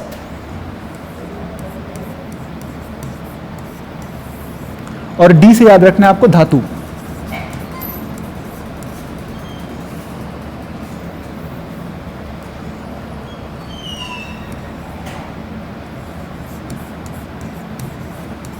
और उसके साथ ही साथ इलेक्ट्रिसिटी।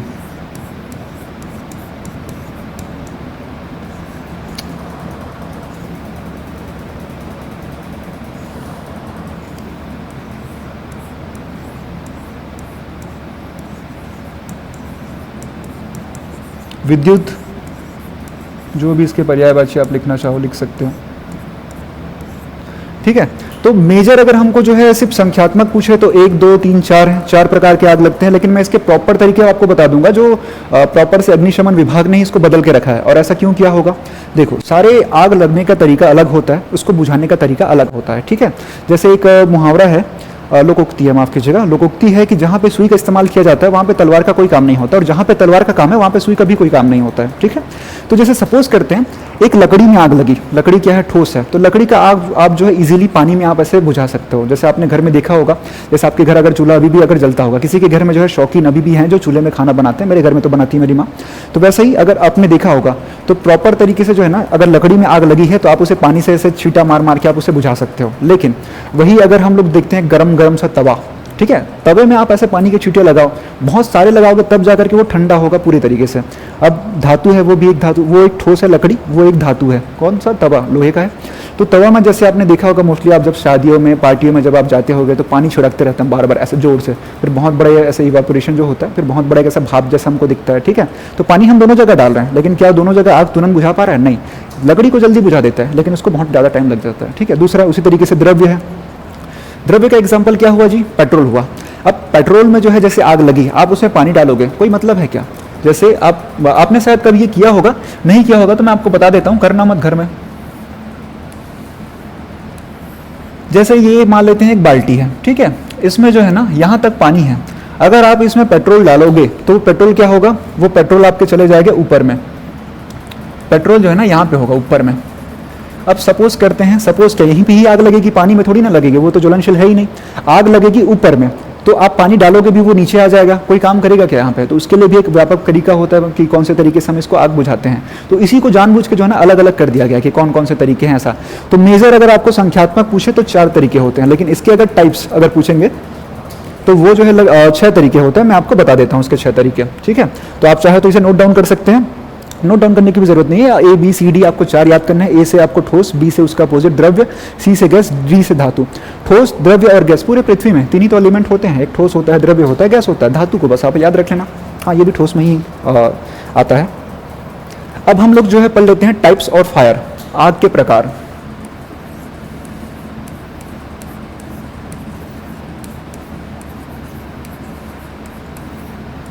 हंड्रेड 100% इसमें से क्वेश्चन पूछा ही जाएगा, क्यों? सिलेबस में भी है। और कहाँ से पूछेंगे भाई? छोटा सा सिलेबस है तो क्या करेंगे? वो कहावत है ना कि गागर में सागर भर देना, ठीक है, ये मुहावरा है, गागर में सागर भर देना। तो प्रॉपर यही करेंगे कि ऐसे ही क्वेश्चन जो है ऐसे ही तरीकों से पूछे जाएंगे, उसको घुमा घुमा के उसको जोड़ी मिलाव में बना दिया या फिर और कुछ तरीकों से पूछे जाएंगे। ठीक है, तो ये टोटल जो है ना 6 प्रकार के हैं। आप चाहो तो आप क्रमांक डाल सकते हो।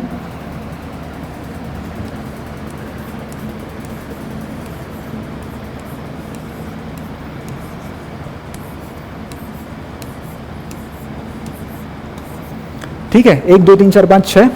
सबसे पहले हम लोग डिस्कस करते हैं ए टाइप। माफ कीजिएगा, एक मिनट रुकिएगा।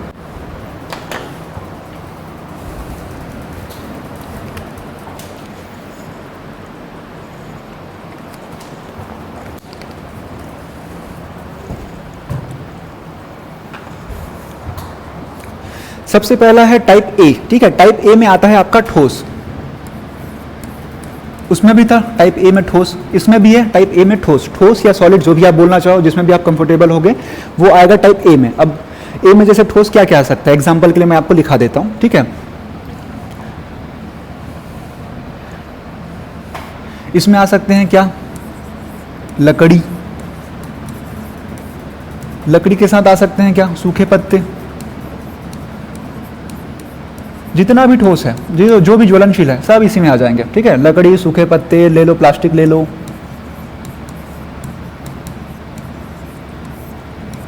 ध्यान नहीं देंगे। उसके साथ ही साथ जो है प्लास्टिक के साथ और भी कपड़े हो गए, कागज हो गए।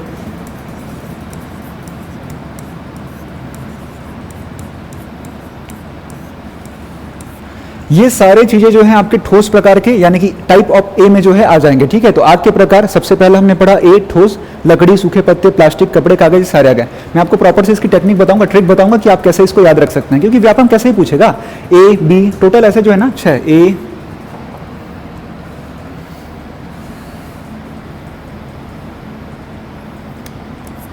बी सी, डी, ई और एफ, टोटल ऐसे 6 प्रकार हैं। ये 6 को एक साइड लिख देगा और इसमें जो आने वाले एलिमेंट्स हैं, जैसे ए में ठोस आया, बी में जैसे कि आ जाएगा द्रव्य, सी में गैस आ जाएगा, वो सारी चीज़ों को जो है एक दूसरे के आइड साइड लिख देगा, आपको जोड़ी मिलाना पड़ेगा।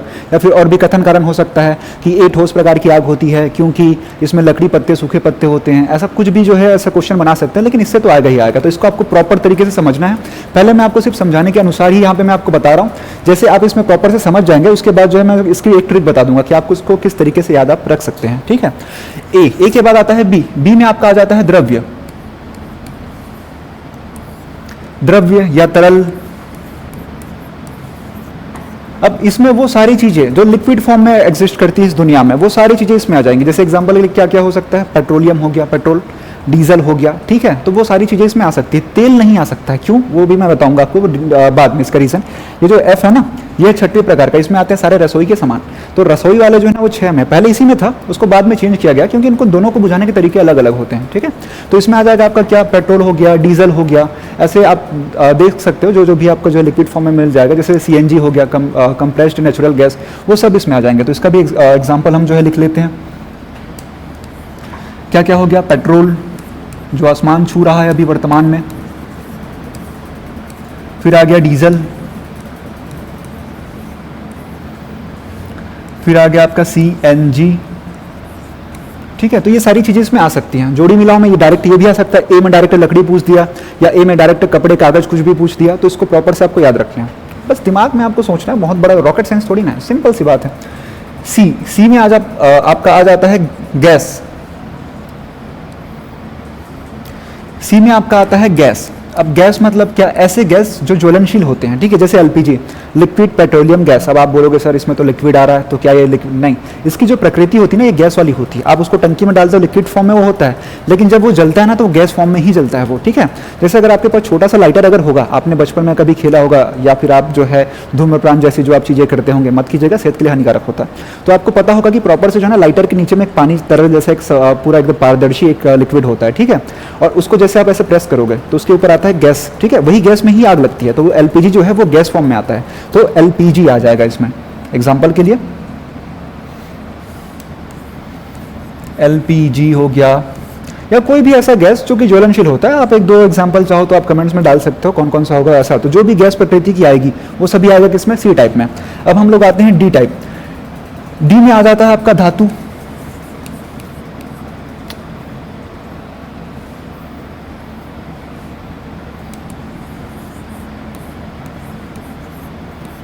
धातु। अब धातु में जो है जितने भी ऐसे धातु हैं जो ज्वलनशील हो सकते हैं, ये ज़्यादा खतरनाक है क्योंकि देखो लकड़ी बाकी सारी चीज़ें ज्वलनशील हैं। धातु का जो है एक उच्च ताप होता है ज्वलने पे। जैसे आप लोहार के पास अगर आपने देखा होगा एग्जाम्पल, एकदम लाल लाल लोहा निकालता है वो, ठीक है, उसको डाल देता है वो पानी में।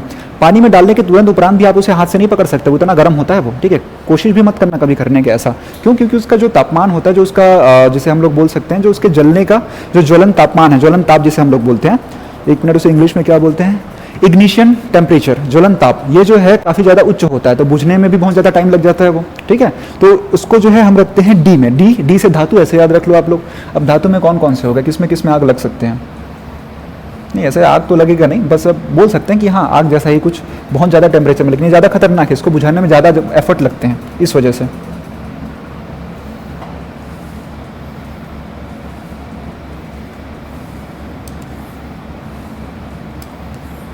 जैसे हो गया क्या आपका चांदी, वही गलनांक होता है जो गल जाता है फिर एक टाइम के बाद। ठीक है, तो ऐसे अगर आग लगते हैं तो, और लिख सकते हैं आप सोना, मान लेते हैं, और कहीं पे भी जैसे धातु तक कॉपर, अगर इन सब में अगर आग लगती है तो वो आती है डी टाइप। डी मतलब धातु, ऐसे आप लोग इसको याद रख सकते हैं। फिर अब हम लोग आते हैं ई। ई से इलेक्ट्रिक आपको याद रखना ही है, ई फॉर इलेक्ट्रिक। इलेक्ट्रिक मतलब क्या, विद्युत वाली आग, सिंपल सी बात है। इसका क्या एग्जांपल दूंगा, जो भी इलेक्ट्रिसिटी वाली आग लगी, शॉर्ट सर्किट में लग गया, अभी तो गर्मी का मौसम चल रहा है, कितने सारे ट्रांसफार्मर होते हैं जो फूक जाते हैं, एकदम खतरनाक तरीके से ब्लास्ट होते हैं। ठीक है, तो ऐसी जगह पे जो आग लगती है वो सारी ई टाइप की आग में आ जाती है। ठीक है, आप देख सकते हैं ई टाइप की आग में आ जाती है इलेक्ट्रिसिटी। अब इसको जो है ना बुझाने के तरीके, इसको अलग अलग बांटने के तरीके क्या है, इसको बुझाने के तरीके अलग अलग है। जैसे ट्रांसफार्मर में आग लगा, आपके सामने दिख रहा है मस्त एकदम ऐसे रावण जलने जैसा। अब रावण जलने जैसा दिख रहा है, आप उसमें ले जाकर के आपने डाल दिया एक बाल्टी पानी, आप ही चिपक गए, पता चल रहा है, तो ये आप लोगों के लिए दिक्कत हो सकती है। तो इसके लिए प्रॉपर से जो है ना व्यापक तरीका है आग को बुझाने का, कि कौन कौन से तरीके की आग में कौन कौन सा तरीका इस्तेमाल होता है बुझाने का, वो भी मैं आपको कल की क्लासेस में बता दूंगा। ई से इलेक्ट्रिक आपको याद रख लेना है। उसके बाद आता है एफ, या तो आपको ये एफ मिलेगा या तो आपको ये के मिलेगा, क्योंकि इसको बाद में ऐड किया गया है इस वजह से, तो या तो आपको जो है ना ये एफ मिलेगा या तो आपको ये के मिलेगा। और एफ फॉर होता है फूड, फूड मतलब खाना, खाना किससे संबंधित है, किचन से, रसोई से, और के मतलब किचन ही हो जाता है। तो जहां पे भी एफ या के दिखे, एफ फॉर फूड, फूड मतलब खाना, के फॉर किचन, ऐसा, तो वो आपको याद रख लेना है। कैसे? वो होता है आपका रसोई का।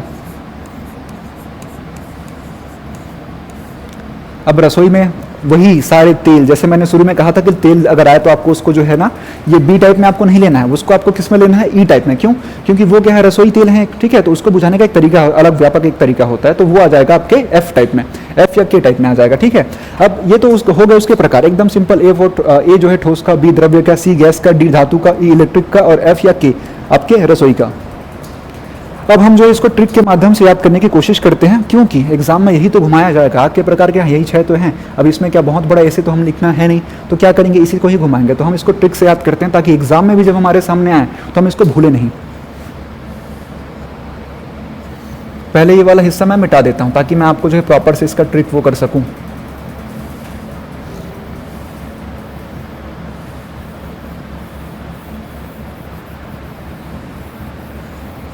चलिए, ए फॉर आपको याद रखना है ऐश।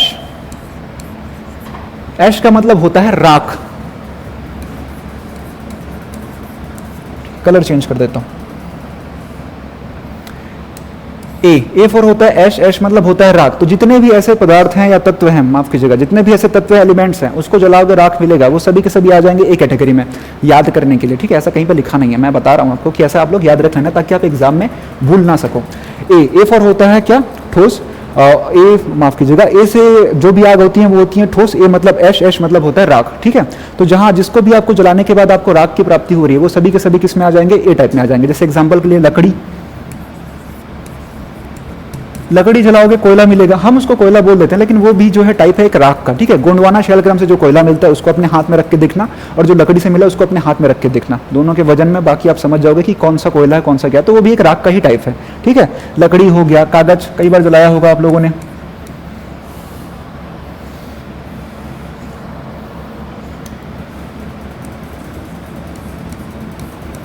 और भी है आपके घर में जो राख इस्तेमाल किया जाता है, मोस्टली घर में होता है छेना, कंडे, उसको जलाया, राख बना, उसका मस्त बर्तन धोने में हम लोग इस्तेमाल करते हैं। तो वो सारी चीजें आ जाएंगी किसमें, ए ठोस प्रकार के में। ए से ऐश, ऐश मतलब राख, राख मतलब ठोस, याद कर लेना।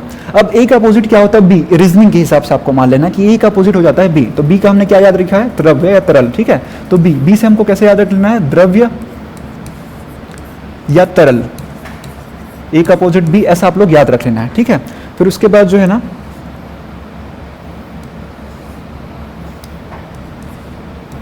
ये आपको याद रख लेना है। फिर उसके बाद आता है सी। सी से होता है गैस। जैसे सपोज करते हैं कोई एक व्यक्ति है, वो व्यक्ति जो है अगर कहीं पे है, वहाँ पे जो है ना गैस अगर लीक हो रहा है, जैसे एलपीजी सिलेंडर घर में लीक कर जाता है कभी कभार, तो बहुत गंदी बदबू आ जाती है। उससे हम समझ जाते हैं कि हाँ प्रॉपर यहाँ पे कुछ ना कुछ गैस तो लीक कर रहा है, या एलपीजी लीक कर रहा है, फिर जो भी हो सकता है। तो अगर कहीं पे गैस अगर आता है तो हम लोग क्या बोलते हैं, छी, बदबू आ रही है, छी। छी से याद रख लेना आपको सी, ठीक है। तो ऐसा रिलेट कर लेना है ताकि आप जो है एग्जाम सेंटर में इसको भूल ना पाओ। तो सी से आपको याद रखना है छी, छी मतलब गैस, ऐसा, ठीक है। उड़ीसा वाला गाना भी वायरल हुआ था, छी छी चीरे नो नहीं छी, ऐसा समथिंग, उसी से याद रख लो। जैसा भी याद रखो, नहीं पता मुझे, नंबर आने चाहिए आपके। और रही बात इंस्टाग्राम की, तो आप सारे बच्चे ईमानदारी से तो एक काम को जरूर कर देते हो, इंस्टाग्राम बहुत अच्छे से चलाना, ठीक है। तो उसी का ही फायदा उठा लो। उसके बाद डी। डी से धातु, ये तो है ही है। अगर आप धातु को ऐसे मैसेज करने वाले फॉर्म में अगर आप लिखेंगे तो कैसे लिखेंगे, DHA TU, धातु। तो डी से धातु। ई से इलेक्ट्रिक, एकदम इसका की पॉइंट क्या है, ये ई, ठीक है। एफ के, ये तो मैंने आपको बताया था, एफ फॉर फूड, फूड मतलब भी खाना। के फॉर किचन, किचन मतलब रसोई। तो जहां पे भी आपको के एफ दिखे वो है क्या, रसोई के प्रकार, ठीक है। तो ये हो गए टाइप्स ऑफ आग, टाइप्स ऑफ फायर, आग के प्रकार। लॉजिकली जो मूवी था ना पुष्पा मूवी में वो कहता था ना कि पुष्पा नाम सुन के फ्लावर समझे क्या फायर है। इसमें वैसे फायर है लेकिन है बहुत छोटा सा सिलेबस, बिल्कुल आपके लिए फ्लावर है, एकदम फूल की तरह, आप आराम से इसको पढ़ सकते हो। तो आप इसे नोट डाउन कर लीजिए। मैं इसके बाद जो है एक दूसरा जो टॉपिक है वो बता रहा हूँ, आप इसे नोट डाउन कर सकते हैं। और सबसे इंपॉर्टेंट आपको जो है इसको ट्रिक के माध्यम से याद करना है, करो। ऐसे ही याद हो जाता है, बहुत अच्छी बात है, वैसे करो। लेकिन एग्जाम में इसका या तो सही जोड़ी मिलाओ, या तो कथन कारण हो जाएगा, या तो इसके टाइप्स हो जाएंगे, किसी ना किसी तरीके से इसी क्वेश्चन को घुमा घुमा करके आपसे पूछा जाएगा। तो इसको आपको प्रॉपर से उस तरीके से आपको याद रखना है जिससे ना ही आप भूलो, ना ही आप एग्जाम में इस पर गलती करो, ठीक है। तो आप सभी इसको नोट डाउन कर लीजिए, स्क्रीनशॉट लेकर के मैं हट जाता हूँ यहाँ से। स्क्रीनशॉट ले लीजिए, उम्मीद करता हूँ कि आपने स्क्रीनशॉट ले लिया होगा। अब हम लोग जो है पढ़ते हैं एक इंपॉर्टेंट टॉपिक जिसको हम बोलते हैं फायर ट्रायंगल।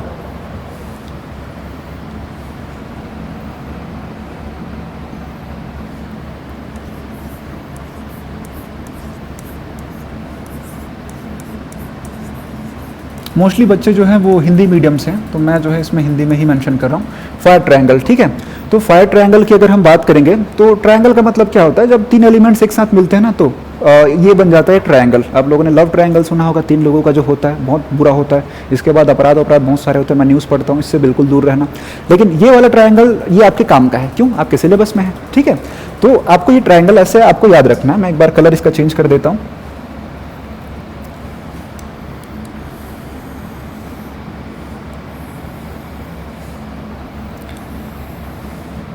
ये बना 3 ट्रायंगल, 3 भुजाओं वाली, ठीक है, समकोण त्रिभुज है वैसे तो ये। तो ये जो त्रिभुज है इसके अलग अलग एलिमेंट्स, जब वो 3 एलिमेंट्स एक साथ मिलेंगे तब जाकर के आग बनेगा। वो एलिमेंट्स कौन कौन से हैं मैं आपको बता देता हूँ। जो सबसे पहला है वो है आपका O2 यानी कि ऑक्सीजन, ठीक है, लिख लेना आप इसको।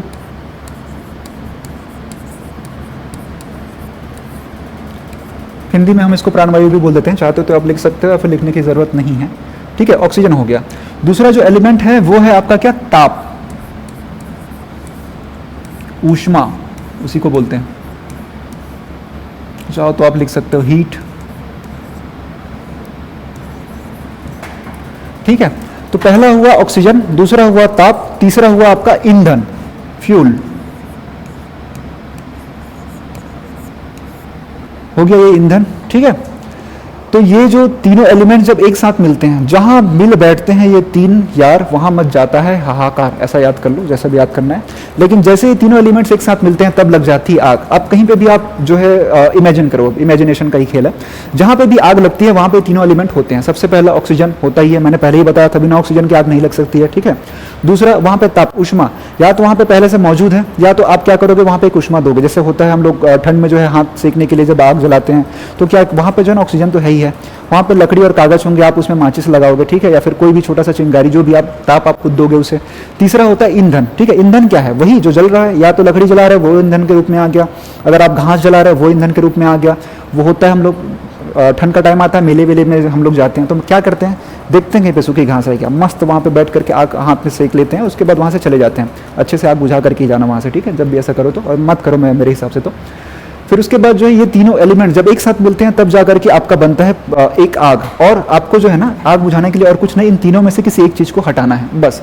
पूरे ट्रेनिंग के दौरान जितने भी फायरमैन आप हो उन सबको यही ट्रेनिंग दी जाएगी कि जब ये तीनों एलिमेंट एक साथ मिल जा रहे हैं तो इनमें से किसी एक को हमको हटा देना है, जिससे क्या होगा, आग बुझ जाएगा, पूर्ण रूपेण बुझ जाएगा, ठीक है।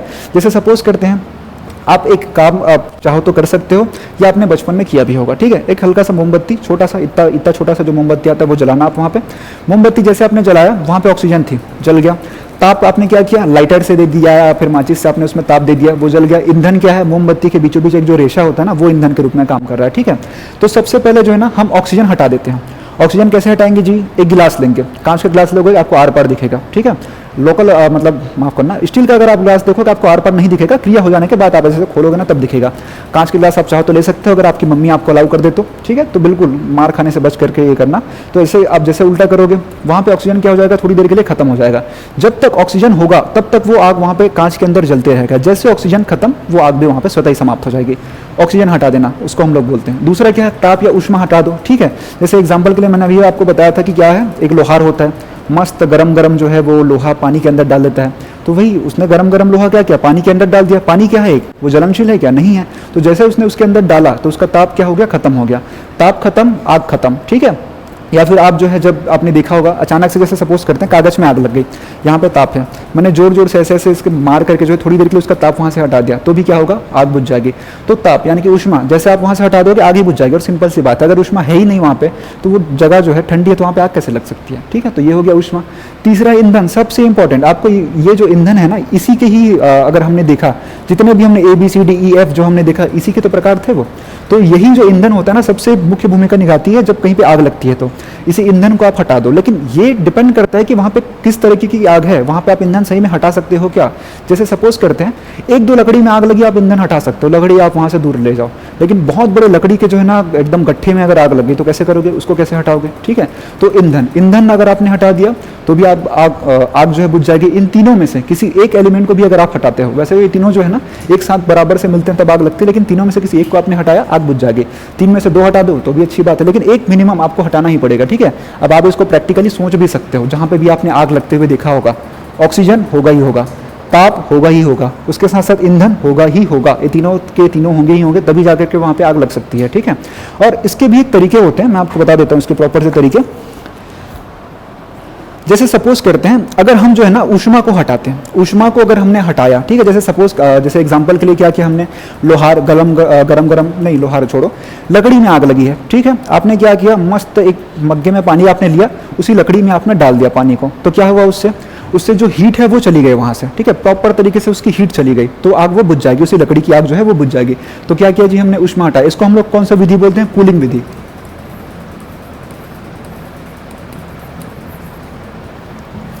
लिख देता हूं प्रॉपर से।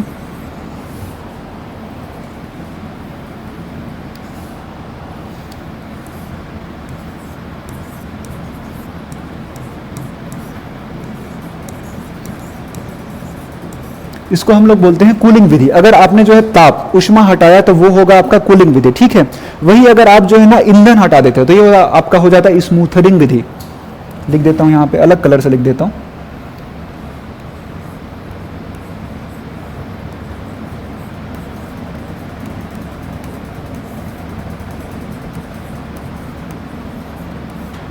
स्मूथरिंग विधि। अगर आपने ईंधन हटाया तो वो कहलाएगा क्या, आपका स्मूथरिंग विधि। एक मिनट ना, माफ कीजिएगा, मुझसे एक गलती हो रही है, माफ करेंगे, इसे आप लोग काट देंगे।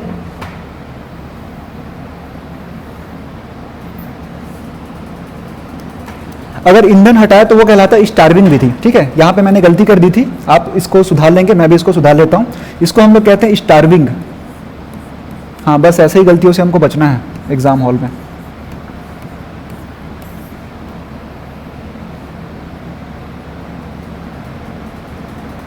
इसको हम लोग बोलते हैं स्टार्विंग विधि। ठीक है, अगर हमने जो है ईंधन हटा दिया तो हम उसे कहेंगे स्टार्विंग विधि। अब कैसे हटा सकते हैं ईंधन, ठीक है, गांव में मोस्टली आपने देखा होगा कि अभी गर्मी का समय है, कुछ लोग होते हैं जो पता नहीं उनको क्या लगता है कि गर्मी का समय आ गया तो हम जो है जो सूखे घास हमारे बचे हैं उसको जो है जला देते हैं। ऐसा नहीं करना चाहिए। जो आवारा पशु होते हैं वो उसे खाते हैं।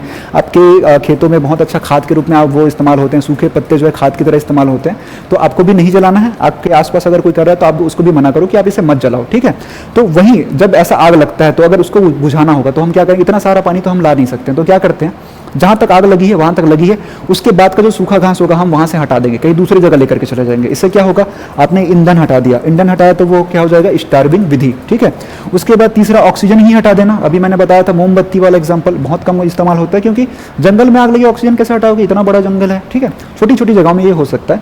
और मोमबत्ती वाला एग्जाम्पल आप लोग रख लो, उल्टा रख दिया गिलास, तो उससे क्या होगा, ऑक्सीजन जब तक वहां पे है तब तक वो अंदर में जलते रहेगा, जैसे ऑक्सीजन खत्म हुआ आग भी स्वतः ही खत्म हो जाएगी। इसको हम लोग बोलते हैं स्मूथरिंग विधि।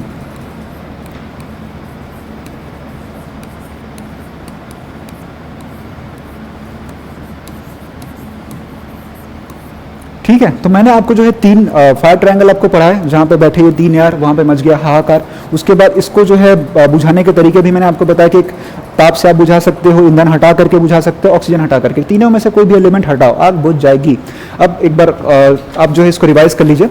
जैसे हमने जो है ऊष्मा हटाया, ऊष्मा ताप, मतलब जहाँ पे ऊष्मा होती है उसका अपोजिट क्या होता है, कूलिंग ही तो होता है। ठीक है, जहाँ पे बहुत ज़्यादा हॉट है उसका अपोजिट कूल है, ऐसा याद रखना है आपको। ठीक है, तो जहाँ पे ताप है, ऊष्मा है, उसको अगर आपने हटाया वो कौन सी विधि, कूलिंग विधि कहलाएगी। जहाँ पे ईंधन है, आपने ईंधन हटाया वो कौन सी विधि कहलाएगी, स्टार्विंग विधि। इसको याद करने का क्या तरीका है, देखो ईंधन में पीछे लिखा है क्या, धन, धन मतलब पैसा, यहाँ पे लिखा स्टार, स्टार मतलब जो सेलिब्रिटी होते हैं उनके पास क्या होता है, बहुत सारा धन होता है, तो इसको याद करने का तरीका, ठीक है। उसके बाद है ऑक्सीजन, ऑक्सीजन जैसे आपने हटाया वो कौन सा विधि कहलाएगा, स्मूथरिंग विधि, उसको आप कैसे भी आप याद रख लेना, उसको बस भूलना मत। अब ये इंपॉर्टेंट क्यों हो जाता है, क्योंकि मोस्टली जो है ना ये आग का त्रिभुज भी जो है ना ये पूछा जाएगा, तो कैसे पूछा जाएगा, इसको रख देंगे एक साइड में, उसको बाकी जो इसका जो विधि है ना उसको रख देंगे अलग साइड में, तो ये बन जाएगा क्या प्रॉपर तरीके से एक ऐसा क्वेश्चन जो कि जोड़ी मिलाओ में भी आ सकता है या फिर कथन कारण में भी आ सकता है, बहुत सारे तरीके हैं, ठीक है। जैसे सपोज करते हैं यहाँ पे रख दिया ताप, यहाँ पे रख दिया O2, यहाँ पे रख दिया ईंधन,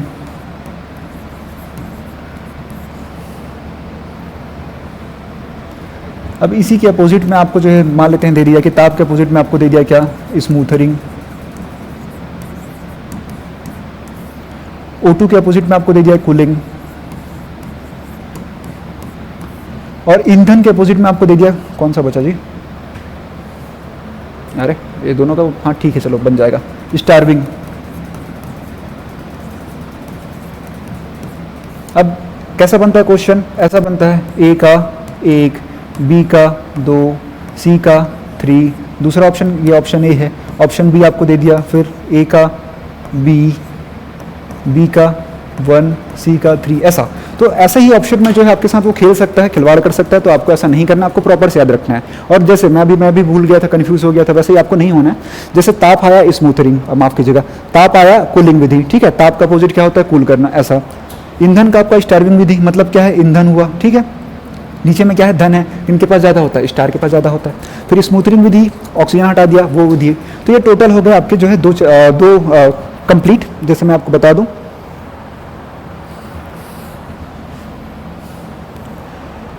हमने आज जो अग्नि का परिचय पढ़ लिया, ठीक है, आग लगने के प्रकार, वही मैंने आपको प्रॉपर से बताया, उसका जो है एक ट्रायंगल आपको मैंने प्रॉपर से बताया, उसको आप लोग नोट कर लेना उसको प्रॉपर तरीके से, ठीक है। आग के विभिन्न प्रकार मैंने आपको बता दिया, क्लास ABC आदि, जैसे आग का व्यवहार, ये सारी चीज़ें मैंने आपको बता दिया किसके व्यवहार क्या होते हैं।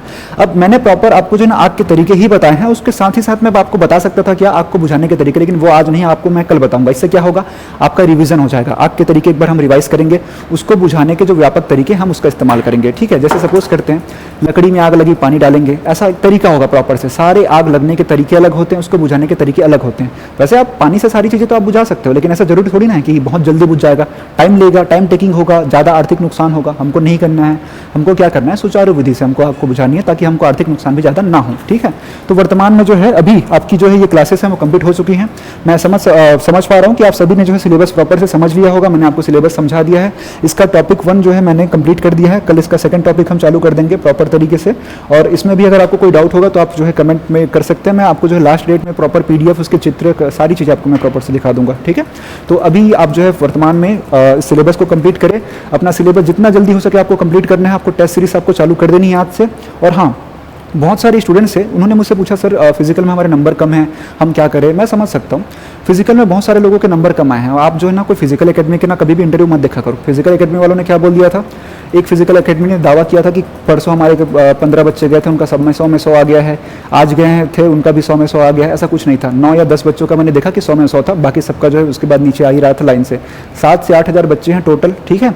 उनका फिजिकल में 40 से जिनका ज़्यादा है कैटेगरी वाइज, और 50 से जिनका ज़्यादा है उन सबका जो है वहाँ पे शॉर्ट लिस्टेड वो लोग हुए एग्जाम के लिए। तो ये सारी चीज़ें जो है ना आपको बहुत ज़्यादा ध्यान आपको नहीं देनी है। अगर आपके नंबर फिजिकल में कम हुआ, मेरे खुद के कम हुए, मैं भी जो है उसके फिजिकल में अपीयर हुआ था, लॉन्ग जंप में फाउल हो गया था, तो इस वजह से जो मेरे नंबर हैं जो मुझे मिलने थे और वो नहीं मिल पाया था, ठीक है। बहुत सारे स्टूडेंट होंगे ऐसे, शॉर्ट पुट में फाउल हो गए पहला अटेम्प्ट में, या फिर लॉन्ग जंप में फाउल हो गए, पुल अप में हाथ फिसल गया, सुबह सुबह का टाइम था, उसके ऊपर सीट जमा हुआ था, ठीक है। मैं प्रॉपर से फिजिकल में सारी चीज़ों में था मैं, तभी तो मेरा भी एग्जाम में नाम आया है। लेकिन मैं एग्जाम नहीं दे पाऊंगा, वो आप लोग प्रॉपर अच्छे से जो है एग्जाम दीजिएगा। तो जितने भी लोगों ने जो है फिजिकल निकाला वो सभी लोग एग्जाम को दीजिए, चाहे आपके नंबर कम है या ज़्यादा है। ज़्यादा है तो खुश बिल्कुल मत होना कि अरे मेरे नंबर तो ज़्यादा है, मत सोचना ऐसा। अभी पुलिस कांस्टेबल की भर्ती हुई थी 55 पदों पे, क्या हुआ था आपको पता है ना, ठीक। दूसरा, जिनका जिनका नंबर कम है वो पूरा अपने आप को झोंक के रख दो। 19 जुलाई से पहले आप अपने घर से निकलना ही बंद कर दो। दिन के 6 घंटे आप मान के चलो कि बस इसी के लिए है, ठीक है। आपकी नौकरी जो है सुनिश्चित हो जाएगी। और पद भी कुछ कम नहीं है, 295 के आसपास पद हैं, ठीक है। जितने भी लोग जो है तैयारी कर रहे होते हैं उनके लिए ठीक होता है, ठीक है। तो प्रॉपर तरीके से आप लोग जो है सिलेबस आपका कंप्लीट है। फिजिकल तो आपने दे ही दिया, दस्तावेज हो गया, बस बचा गया एग्जाम। अच्छे से पढ़ाई करो, 6 महीने में आपका जो है नौकरी माफ़ कीजिएगा, जुलाई के बाद जो है ना आपकी नौकरी सुनिश्चित हो जाएगी अगर आप अच्छे से पढ़ाई करते हो तो। आप मेरे साथ बने रहिए, उसके साथ ही साथ इस सिलेबस को कंप्लीट कीजिए, उसके बाद आप मॉक टेस्ट भी आप कंप्लीट कीजिएगा। धन्यवाद। तो आज की क्लासेस हम यहीं पे करते हैं समाप्त। बाकी का जो टॉपिक है वो हम कल की क्लासेस में करेंगे। और मैं ये कहना चाहूँगा कि अगर इस वीडियो से आपको जो है अगर 1% का भी अगर आपको लाभ हुआ होगा तो आप इसे वीडियो को लाइक कर दीजिए, अपने दोस्तों को जो भी फायरमैन की तैयारी कर रहे हैं उनको जो है आप इसको शेयर कर दीजिए, उसके साथ ही साथ आप जो है चैनल को सब्सक्राइब कर लीजिए। साध्य पीएससी में आपका स्वागत है। तो अगर आप आना चाहते हैं यहाँ पे ऑफलाइन क्लासेस में भी, तो इसकी ऑफलाइन क्लासेस भी प्रॉपर से चल रही हैं। अगर आप चाहते हैं ऑनलाइन देखना तो आप इसे ऑनलाइन भी आप इसे देख सकते हैं, ठीक है। आप चैनल को सब्सक्राइब करें और उसके साथ ही साथ इसमें जो बेल आइकन होता है उसके भी आप प्रेस कीजिएगा। धन्यवाद। जय हिंद।